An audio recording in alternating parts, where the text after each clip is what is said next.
한국의 사자성어 중에 권선징악이라는 말이 있습니다. 선을 권하고 악을 벌한다라는 이 말은 과거로부터 오늘날에 이르기까지 많은 사람들이 이 인간답게 살아가는데 가장 중요한 가치이자 덕목으로 삼고 살아가는 말입니다. 특별히 한국에는 이 전통 소설 중에 하나 흥부와 놀부를 통해서 이 권선징악의 의미를 우리에게 여과 없이 보여주고 있습니다. 이 착한 마음씨를 가지고 있으나 삶이 어려웠던 흥부는 어떻게 되죠? 제비의 다리를 고쳐줌으로써 그의 삶이 나아지는 것을 우리는 보았고, 또한 나쁜 마음씨를 가졌던 이 놀부는 어떻게 했죠? 이 제비의 다리를 억지로 부러뜨리고 치료를 해줌으로써 그의 악함을 보여주었는데, 그 악함이 징벌을 받음으로 삶이 궁핍해졌다, 이 이야기를 우리는 많이들 들었고 또 해옴으로써 사람들에게 선을 행하고 악을 멀리하라 라는 말들을 우리는 해옵니다. 가끔은 사람들이 착하면 호구다, 악을 행하면 대범하다, 이렇게 말하면서 이 권선징악을 무시하거나 또 사회적인 규범을 멀리할 때도 있지만, 그러나 이 가치야말로 인간 사회 안에서 인간을 인간답게 살아가는데 아주 중요한 의미를 담고 있지는 않나라고 생각합니다. 여러분들도 이 권선징악의 규범을 따르고 계십니까? 선을 별로 행하고 있지 않나요? 선을 멀리하고 있나요? 이 의미니, 이 가치를 성경에서도 분명하게 이야기하고 있습니다. 신명기 27장과 28장을 보면 모세가 이스라엘 백성을 둘로 나누어서 한쪽은 그리심산에, 그리고 한쪽은 이 에발산에 서게 하고 저주와 축복의 말씀을 주고 있습니다. 각각 27장 26절과 28절 1절을 제가 읽어드리겠습니다. 27장 26절입니다. 이 율법의 말씀을 실행하지 아니하는 자는 저주를 받을 것이라 할 것이요 모든 백성은 아멘 할지니라. 신명기 28장 1절의 말씀입니다. 내가 내 하나님 여호와의 말씀을 삼가 듣고 내가 오늘 내게 명령하는 그의 모든 명령을 지켜 행하면 내 하나님 여호와께서 너를 세계 모든 민족 위에 뛰어나게 하실 것이라. 아멘. 다시 말하면 이 말씀을 통해 이스라엘 백성들이 어떻게 하면, 착하게 살면, 율법대로 지켜 행하면 어떻게 하신다고요? 복을 받고, 너희가 율법대로 지켜 행하지 아니하면 어떻게 한다고요? 저주하겠다. 너희들이 징벌을 받게 될 것이다. 이 말씀을 우리는 알 수 있습니다. 이스라엘 백성을 넘어 오늘날 우리 살아가는 이 모든 사람들에게 이 하나님의 말씀, 즉 착한 일을 하면, 말씀을 지켜 행하면 복을 받고 말씀을 지켜 행하지 아니하면 벌을 받는다. 이것을 우리 모두는 알고 있습니다. 그래서인지 우리가 가끔은 죄를 지었을 때에 거기에 대한 어떤 일이 일어나면 하나님이 나에게 오늘 벌을 주셨구나, 이렇게 생각할 때가 있죠? 네, 그렇습니다. 우리가 어떤 행동에 대한 결과로서 좋지 않은 결과를 맞이했을 때 하나님이 나에게 벌을 내리시는구나 라고 생각할 때가 있어요. 그런데 선한 일을 행했는데도 불구하고, 악은 가까이 하지 않았는데도 불구하고 징벌을 받은 이가 있습니다. 바로 오늘 함께 읽은 본문의 주인공 욥입니다. 욥이 성경에 어떤 사람으로 기록되어 있습니까? 내적인 성품과 외적인 선행이 일치되었던 사람입니다.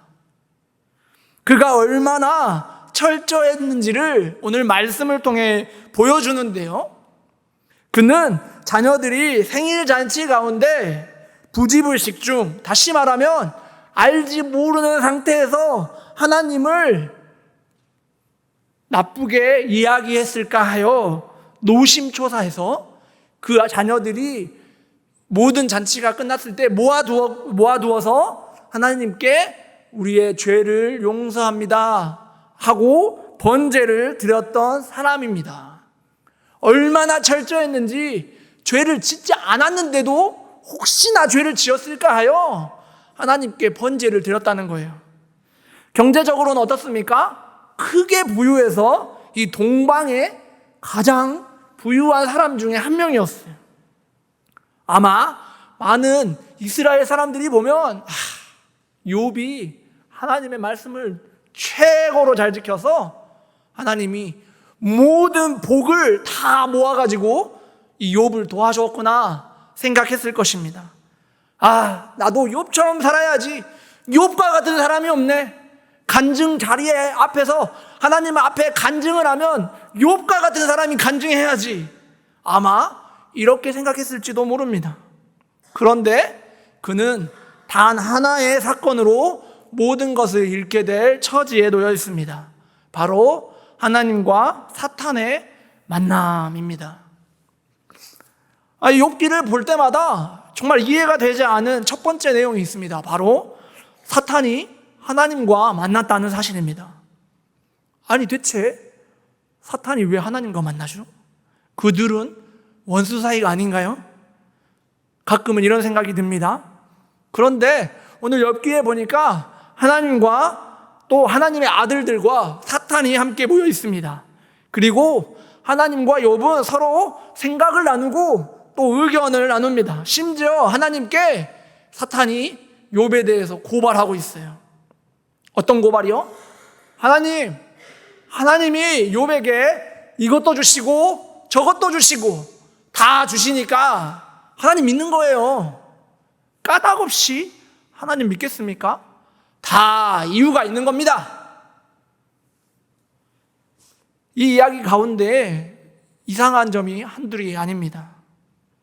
그런데 이 이야기를 잘 생각해 보면 사실은 아주 이상한 것은 없습니다. 왜냐하면 사탄조차도 하나님의 뜻 아래에 벗어날 수 없다는 사실을 성경 모든 곳에서 이야기하고 있기 때문입니다.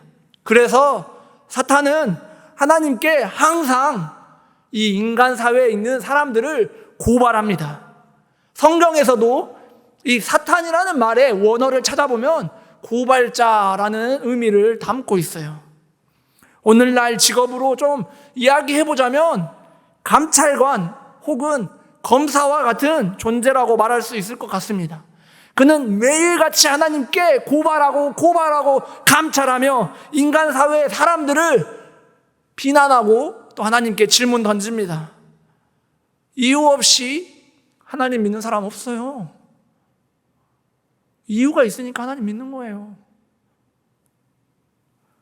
하나님은 그 말에 자비하셔서 그 자비하심이 얼마나 대단하신지 하나님의 정반대에 서 있는 사탄조차 무시하지 않으시고 그리고 생명을 제외한 모든 것을 그 사탄에게 허락하십니다. 이제는 욥의 삶에 고난이 가득할 것입니다. 비록 생명이 하나님 앞에 있지만 그의 삶에 어려움이 가득할 것임을 우리는 알 수 있습니다. 그렇다면 여기에서 또 한 질문이 나오죠. 두 번째 질문입니다. 욥이 대체 뭘 잘못했지? 여러분들 여기서 욥의 잘못이 보이십니까? 욥의 문제는 무엇이죠? 악을 행했나요? 잘못을 저질렀나요? 아니요. 그는 아무것도 하지 않고 죄를 지었을까봐 하나님께 번제까지 드렸던 아주 신실한 사람이었어요. 그런데 욥은 아무런 잘못도 하지 않았는데도 불구하고 단지 사탄의 이야기 하나만으로 그는 지금 고난의 위기에 처해 있고 또 여러분들 다 아시는 것처럼 오늘 읽지는 않았지만 그는 이제 모든 것을 잃게 됩니다. 그럼 여기에서 하나님의 말씀을 지켜 행하는 우리 모두에게, 또 욥에게도 마찬가지죠, 질문이 생기는 거예요. 하나님을 믿으면 고난이 있는가? 하나님, 나는 그래도 하나님을 위해서 열심을 내었습니다.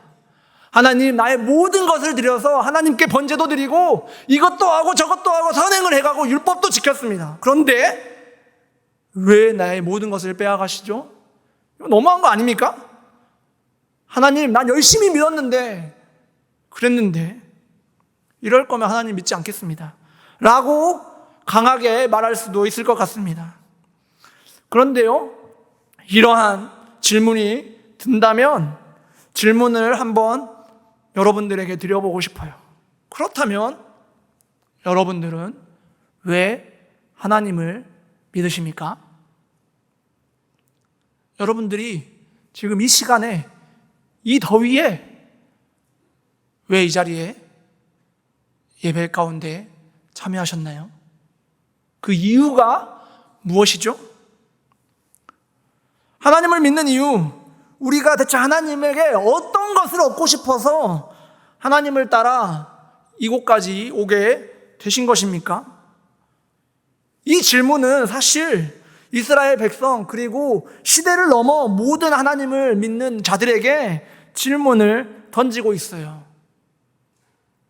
바벨론 포로 이후에 이스라엘 백성들은 자신들의 죄악으로 말미암아 그 땅을 잃어버린 것을 잘 알았습니다. 그래서 이제 하나님의 말씀 가운데에 그 바벨론 유수를 끝내고 이스라엘로 돌아갔을 때에 하나님의 말씀대로 지켜 행하기 위해 무던히 노력했던 사람들이었어요. 그래서 느헤미야와 에스라 또한 많은 선지자들이 하나님의 말씀을 회복하기 위해 노력했고, 특별히 예루살렘의 성전을 재건하는 데 성공했습니다. 이제는 하나님의 말씀대로 살아가면서 다시는 그런 치욕을 경험하지 않으리라 생각했던 거예요. 그런데 그 생각은 철저하게 무너지게 됩니다. 이 마게도니아에 알렉산더라고 하는 위대한 왕이 등장하면서 헬레니즘 왕국을 세워요. 그 안에 역시 이스라엘 땅 역시도 점령당하게 됩니다. 알렉산더 대왕 사후에 그의 나라가 나뉘어졌음에도 불구하고 이스라엘 땅은 회복되지 못하고 그 이후의 왕들에 의해서 이 이스라엘이 유지되었는데, 특별히 하나님을 믿는다는 이유로 엄청난 핍박을 당하게 되었어요. 그 핍박이 얼마나 거대했는지 우리가 읽고 있는 정경이 아닌 외경의 마카베오라고 하는 성경에 따르면 그 당시에 엄청난 박해에 대한 이야기가 나와 있어요. 어떤 이야기가 있냐? 하나님을 믿겠다, 나는 하나님을 거부할 수 없어요, 나는 이방신을 믿을 수 없어요 라고 했던 한 어머니가 계셨다고 합니다. 근데 그 어머니가 신앙을 계속 지키니까 이 왕이, 이방 제사를 원하는 한 왕이 고심 끝에 어떤 이야기를 꺼냈느냐? 그 어머니에게 7명의 아들이 있었다고 해요. 혹시 7명의 아들이 계신 분이 계신가요? 없으시죠? 그러면 대단하신 분이십니다. 아무튼 근데 이 7명의 아들들을 데려다가 첫째 아들을 그 어머니 앞에 세워놓고, 하나님 믿을 거야, 안 믿을 거야? 저는 하나님 믿겠습니다. 그래? 그러면 아들의 손을 자릅니다. 너 하나님 믿을 거야, 안 믿을 거야? 믿을 겁니다. 그래? 그럼 발을 잘라내요. 너무 끔찍하죠? 거기서 끝이 아니에요. 너 하나님 믿을 거야, 안 믿을 거야? 저는 그래도 하나님 믿을 거예요. 그래? 그러면 가마솥에 기름을 준비해. 그래서 지금 손발이 없는 아들을 그 가마솥에 기름이 끓고 있는 그 장소에 집어넣었다고 해요. 근데 그게 첫째만 있어요? 둘째, 셋째, 넷째, 마지막 7째까지 그 어머니 앞에서 그런 끔찍한 일을 행했다고 해요. 그래도 이 어머니가 하나님을 배신하지 않자 결국에는 그 왕이 그 어머니까지 죽였다고 합니다. 이스라엘 사람들이 이러한 일들을 경험했어요. 그러면 이스라엘 사람들은 질문할 수밖에 없죠. 나는 그래도 하나님의 말씀을 끝까지 지켜 행했는데, 하나님의 말씀대로 살려고 했는데 왜 우리는 이런 끔찍한 고통을 당해야 하는가? 왜 내 눈앞에 내 아들을 잃는 고통을 경험해야 하는가? 나의 죄 때문인가? 이러한 일이 과거에만 있었던 일이 아니라 20세기에도 있었고 우리나라에도 있었습니다. 많은 이들이 하나님을 믿는다는 이유로 엄청난 학살을 당하게 돼요. 그런데 그 학살의 이유가 뭐죠? 하나님을 믿는다는 이유 때문이에요. 왜죠? 하나님을 믿으면 그런 일 없어야 되는 거 아닌가요? 아닌가요? 하나님을 믿는 많은 이들이 어쩌면 신앙의 흔들림을 경험했을 것입니다. 지금은 그렇게 이야기하시는 분들이 사실 많지 않지만, 제가 어렸을 때나 지금 막 그 교회를 열심히 다녔었을 때에 부흥회나 수련회 같은 데를 가면 이 몸이 아픈 것에 대한 부분에 대해서 죄 때문이다라고 말하시는 분들이 더러 계셨습니다.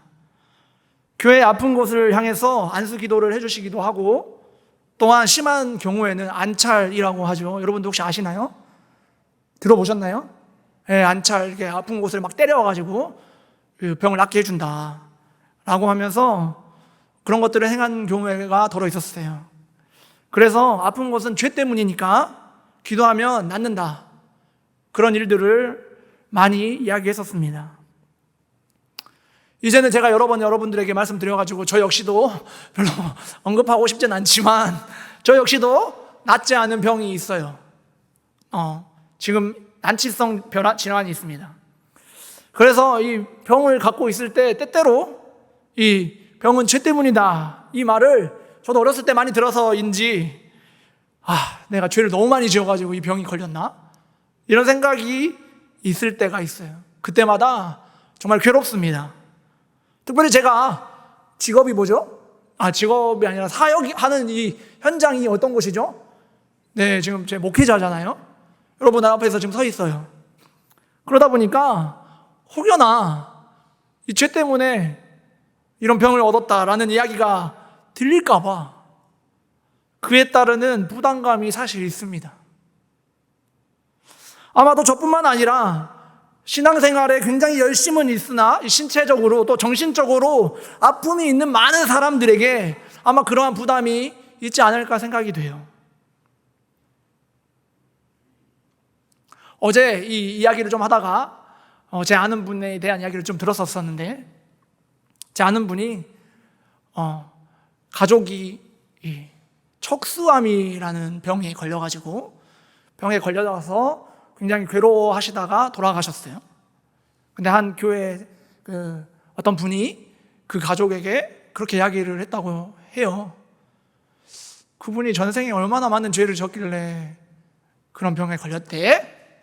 라고 가족에게 이야기하는 걸 들었답니다. 이런 이야기들이 우리 가운데 있기 때문에 어쩌면 욥의 상황은 우리에게 더 다가올지 몰라요. 우리가 얼마나 많은 죄를 졌길래 이런 일들이 일어날 것인가. 우리 모두는 사실 욥입니다. 세상에 안 아픈 사람이 있나요? 안 아프신 분이 있나요? 있나요? 혹시 나는 평생을 건강했고 앞으로도 건강할 것이고 죽을 때까지 건강할 것이다. 그래요. 우리 모두는 사실 욥입니다. 그 누구도 아프지 않은 사람은 없어요. 욥처럼 아마 완벽한 신앙생활 가운데에 하나님을 따르는 사람이 없을지라도 우리는 욥처럼 몸부림하면서 사실 하나님 앞에 열심히 살아가고자, 신실한 삶을 살아가고자, 정말 욥처럼은 아니어도 하나님 앞에 죄 가운데 몸부림치고자 살아가는 우리 모두는 사실 욥입니다. 그러면서 사실은 모두가 욥의 친구죠. 때때로는 의로운 사람처럼 보이고자 하면서도 고통당하고 있는 사람들에게 아픔을 공감하기보다는 당위성으로 이야기하면서 그건 하나님의 뜻이야. 너가 죄를 많이 지어서 그래. 라고 말하기도 하는 우리 모두는 사실 욥이자 욥의 친구예요. 그래서 이 고난이 어디서 오느냐고 묻지 않을 수 없습니다. 하나님을 믿으면 흥부와 놀부의 이야기처럼 흥부처럼은 아니더라도 완벽한 부를 누리지 못할지라도 그래도 내 삶 가운데 어려움 없어야 되는 거 아니냐고. 예수 그리스도께서 말씀하셨던 것처럼 무엇을 먹을까, 무엇을 마실까, 무엇을 입을까 걱정하지 말라. 그 이야기처럼 내가 그런 것들을 걱정하지 않을 수 있도록 하나님이 미리 좀 채워주시면 안 되는 거냐고. 질문을 던지고 싶어요. 근데 그러한 질문이 내 마음 가운데 생길 때마다 방금 사탄이 했던 이야기가 우리 폐부를 찌릅니다. 까닭없이 하나님 믿겠습니까? 라는 그 질문이요. 여러분, 우리 모두는 하나님을 왜 믿습니까? 하나님이 내게 무언가를 해주실 거라는 믿음 때문입니까? 하나님이 내 삶에 변화를 주실 거라는 그것 때문입니까? 하나님이 내 건강을 회복시켜 줄 거기 때문입니까? 내가 100살까지 무병장수해 주길 원함입니까? 아니면 그냥 하나님이 좋아요. 모르겠습니다. 이유는 모르겠어요. 근데 하나님이 아니면 안 돼요. 이러한 고백 때문입니까? 우리가 왜 하나님을 믿고 있는지 욥은 그리고 욥기를 통해서 우리에게 질문을 던지고 있습니다. 욥기 1장부터 42장까지 욥기를 꿰뚫고 있는 주제는 까닭 없는 믿음이 가능한가라는 것입니다. 어떤 가정이나 조건이나 보상이 없어도 나를 구원해 주신 하나님을 변함없이 신뢰할 수 있냐는 것입니다. 하나님이 보내주신 예수 그리스도를 통해서 구원받을 수 없는 우리를 죽으심으로 말미암아 우리를 구원해 주셨기 때문에 우리가 도저히 어떤 공로나 방법을 통해서 얻을 수 없는 구원을 우리에게 값비싼 은혜로 주셨기 때문에 우리가 하나님 없이는 도저히 살아갈 수가 없기 때문에 하나님을 신뢰한 것 아니었습니까? 여러분, 첫 사랑을 기억해 보십시오. 여러분들이 처음 하나님을 믿었던 그때를 기억해 보십시오. 그때 내가 뭘 얻어서 하나님을 믿으셨습니까? 그런데 그 과정에서 왜 우리는 어떠한 까닭, 어떠한 이유가 있어야만 하나님을 믿을 수 있다는 그 전제가 깔리는 것일까요?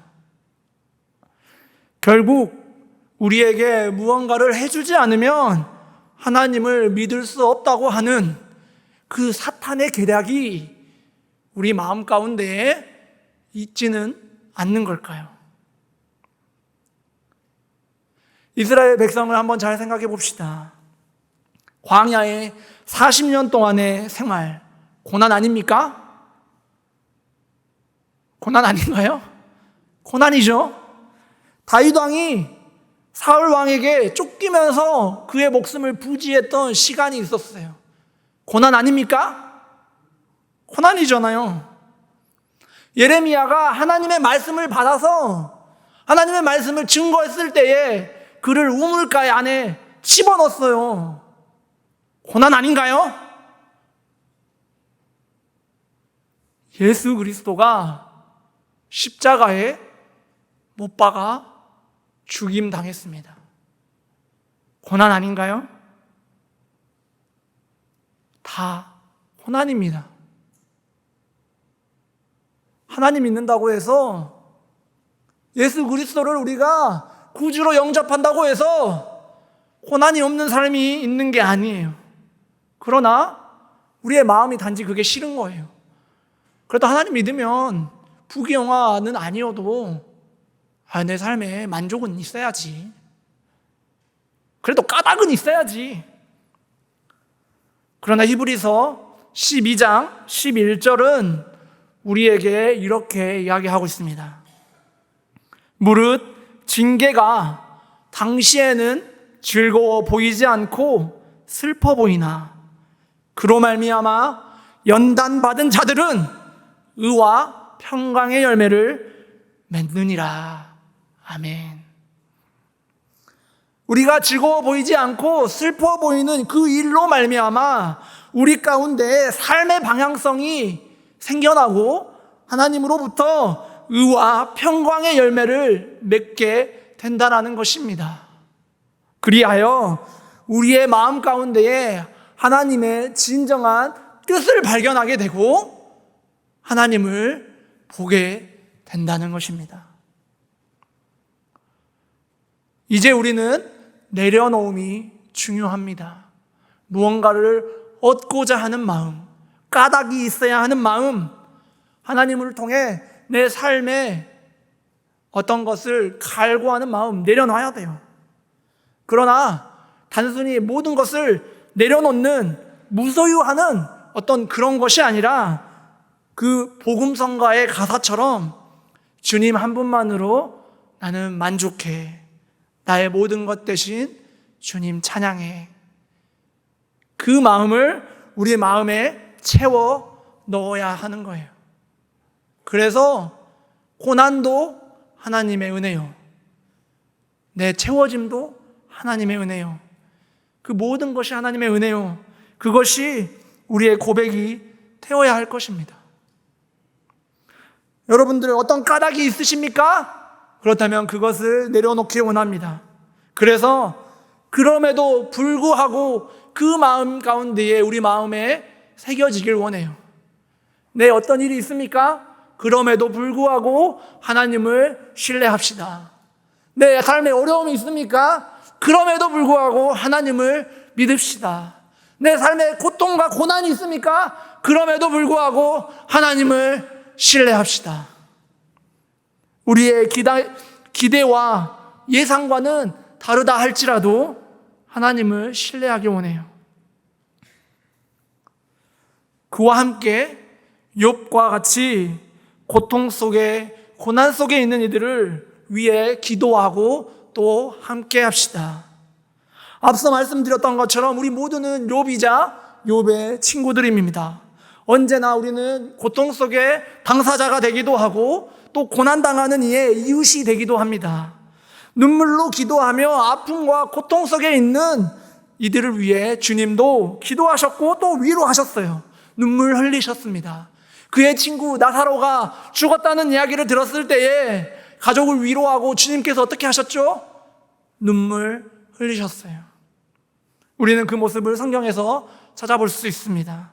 우리도 고난 가운데에 힘들어하고 있는 주변의 많은 이들을 위해 기도하며 함께 즐거워하고 슬퍼하는 우리 신학교의 성도님들이 되기를 희망합니다. 그로 더불어 지금 수혜를 당하고 있는 물의 통해 수혜를 통해서 고난받고 있는 많은 이들과 또한 기후위기로 인해서 뜨거운 태양 아래 일을 하다가 자신의 몸에 아픔을 알지 못하고 죽어버린 많은 이들, 그리고 그의 가족들, 그리고 병마와 싸우면서 오늘 하루도 하나님이 주신 그 하루하루를 기쁨으로 살아가고 있는 모든 이들, 그 환우들, 각자의 자리에서 어려움을 아파하고 겪고 있는 많은 이들, 그리고 지금 이 자리에서 하나님께 위로를 받고자 눈물 흘리며 있는 우리 신앙교회 성도님들, 모든 분들에게 하나님의 위로하심과 마음의 평화를 누리시길 원합니다. 더불어 까닭을 찾기보다, 하나님께 그 이유를 찾기보다 오늘 하루하루를 하나님의 사랑을 느끼며